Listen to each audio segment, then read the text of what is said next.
So over here, you can see that I have a file, and let's say what I want to do is I want to go ahead and export it out as a transparent PNG. If you don't want any transparency, you can simply go ahead and then leave it as it is. But if you want to export a transparent PNG, you can actually go around over here onto document setup right here. And then under color, simply enable transparent background. And then you get a transparent background as long as you don't have anything right there. So now to export this out, you can go around over here onto file and then go to export right here. Choose export again. And then around over here, you can see different PNG formats right here. For example, you got DTHD format, you got SDR format, as you can see right here. So these are the different formats that you have. So you can see that right now, the width and height is 3000 something. Let me just go ahead and type in 500. And then you get a smaller size right here. You can log out the aspect ratio, so it's 707. So if I were to unlock it and type in 500, you can see that it squeezes out. But if I were to type in 707 right here, this is what you have. And you can log out the aspect ratio.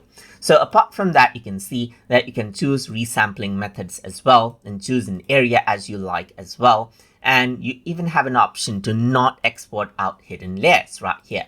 So there's different pixel formats, like you got 8 bits, as you can see right here. You can even choose 32 bits and so forth. So let's just go around with 8 bits because I don't want much details right here. So apart from that, you can also add in a matte color right here. But I want a transparent background, so I'm just going to go ahead and select none right here. Similarly, you can go ahead and use different color profiles as you want as well, and choose other options, like you can embed ICC profiles right here. Normally, you don't need to care about these settings if you're only planning to export out your design. But if you want to be specific for certain systems, you have these options right here to choose different standards as you want. So you can see that I'm exporting full range right here, just like this.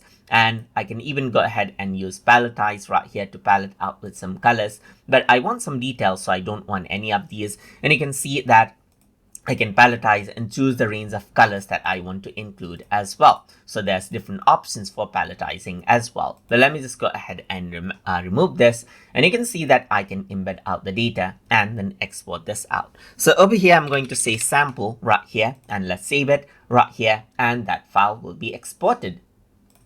And I actually exported it out onto the desktop. So here in the desktop, you can see the file. You got the transparent PNG right here, exported just like that. So that is how you can go ahead and export out file as PNG inside of Affinity. So I hope you guys learned something as always. And as always, please like, comment, share, and subscribe.